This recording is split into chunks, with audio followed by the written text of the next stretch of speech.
this is Matt once again with back to the videos. Another paid request, this time from Eric. Thank you so much for that. And for those interested in requesting any type of videos, feel free to send it either directly to my PayPal or join my Patreon.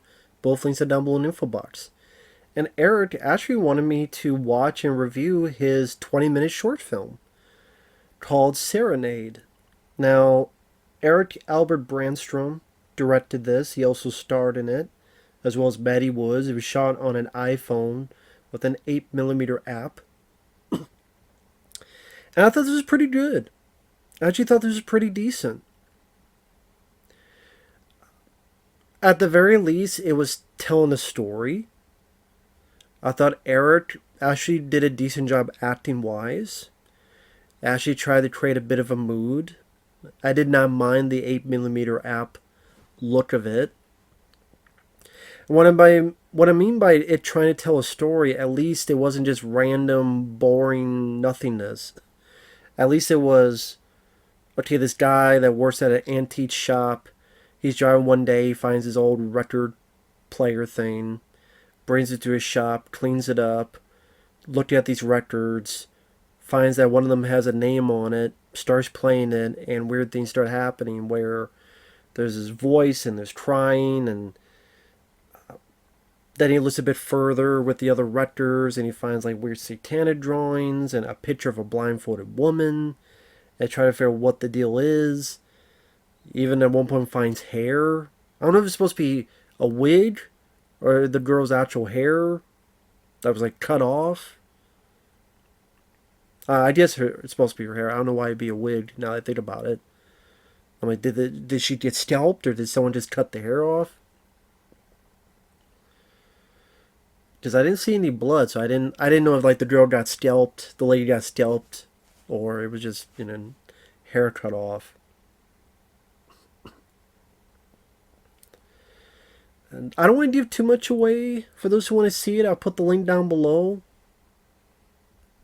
Before I get into spoilers, I'll put it down below in the info box where you can see it. But I thought that, again, the acting wasn't too bad. It went at a good enough pace that I wasn't bored. They had some nice shots where, for example, he steps in the frame. He's right in the middle of this big, tall building. Like, nice compositions. Same with some of the shots in the cemetery later on. At least the story was somewhat interesting. Like a bit of a mystery to be a bit invested in. There wasn't a whole lot of cheap jump scares, which I appreciate. And overall, I thought it was pretty decent. But to give more into spoilers, there were a couple things I was a bit confused by, I will admit. At like 1 minute and 40 seconds, there's a bit where he's closing. He looks at the record player, he's closing in. But it looks like there's like a weird freeze frame. Just as he's closing it in, like you see his hand like right here. And it kind of freezes. Like, imagine you're closed and the screen's black, but you see a little bit here in the corner where there's a bit of light and his hand's like frozen. I don't know if the freeze frame's like he couldn't close the thing. Because if it was shot on an iPhone, maybe he couldn't close the thing because it hurt the iPhone or something. I don't know. But it's like kind of this weird freeze frame thing with the hand kind of in the corner there. It's about like 1 minute and 40 seconds in.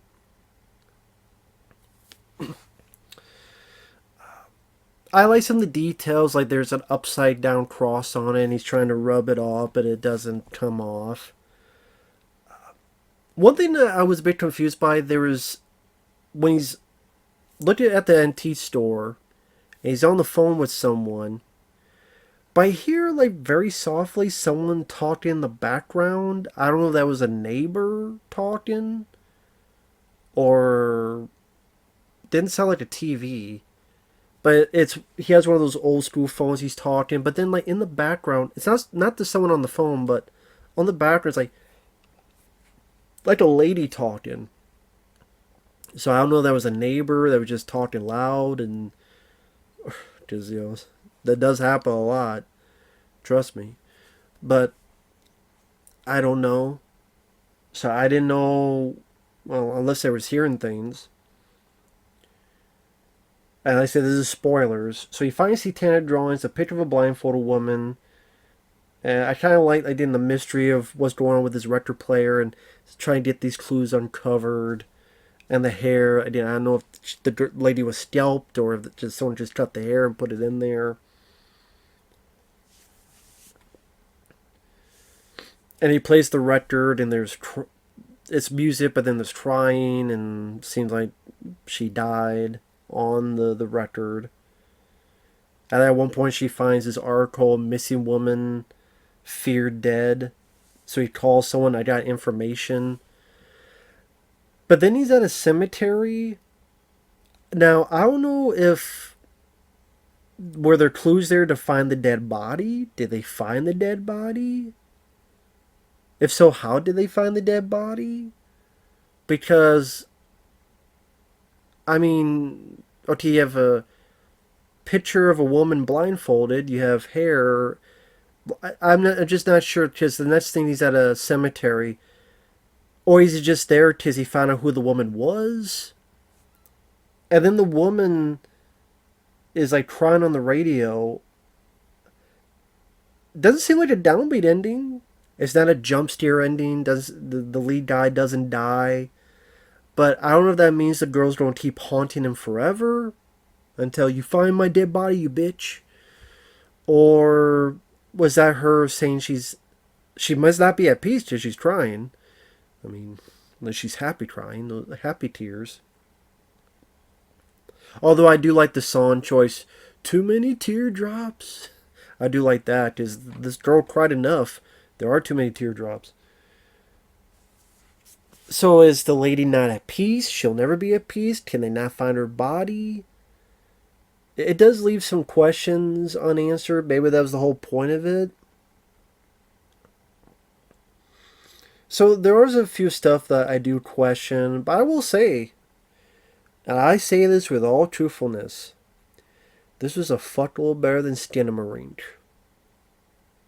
Because it wasn't a bunch of fucking ceiling shots and carpet shots that went on for 100 minutes. It was 20 minutes.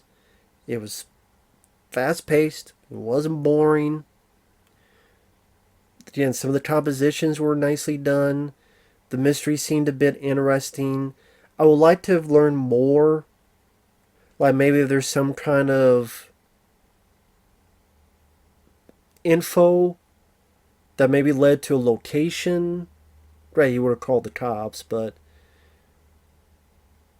maybe the cops, I don't know, something happened and he looked himself and was able to find the body and put her at peace, or maybe a little bit, I don't know. Because she kept looking at him. There's a bit where the blindfold woman's staring at him as if she wants him to do something. It's like, well, he did call. What more you want him to do? I guess maybe forever she'll be haunting him. But at the same time, it didn't seem like a downbeat ending. Because then it's like he changes the radio and just drives off. Too many teardrops. So I'm like, didn't seem like a downer ending. Seems like things are going to be okay. But again, is he going to be haunted? Anytime he turns on the radio, she'll be crying. It's like, God damn it. Dad changed the radio again. So, but, you know, woman, I commend him for getting it done and getting it out there. And again, I'll say this here in all truthfulness. I'd rather watch this again than Skinamarink. Because there's more of a story. Look at that. Guy did a short film. There's more of a story in 20 minutes than in a fucking shit a dick. Skinamaroo. Where the fuck the movie. But overall, I did like it. I thought it was pretty neat. So, with that said, thanks for watching. Take care, and we'll see you guys later. Bye-bye.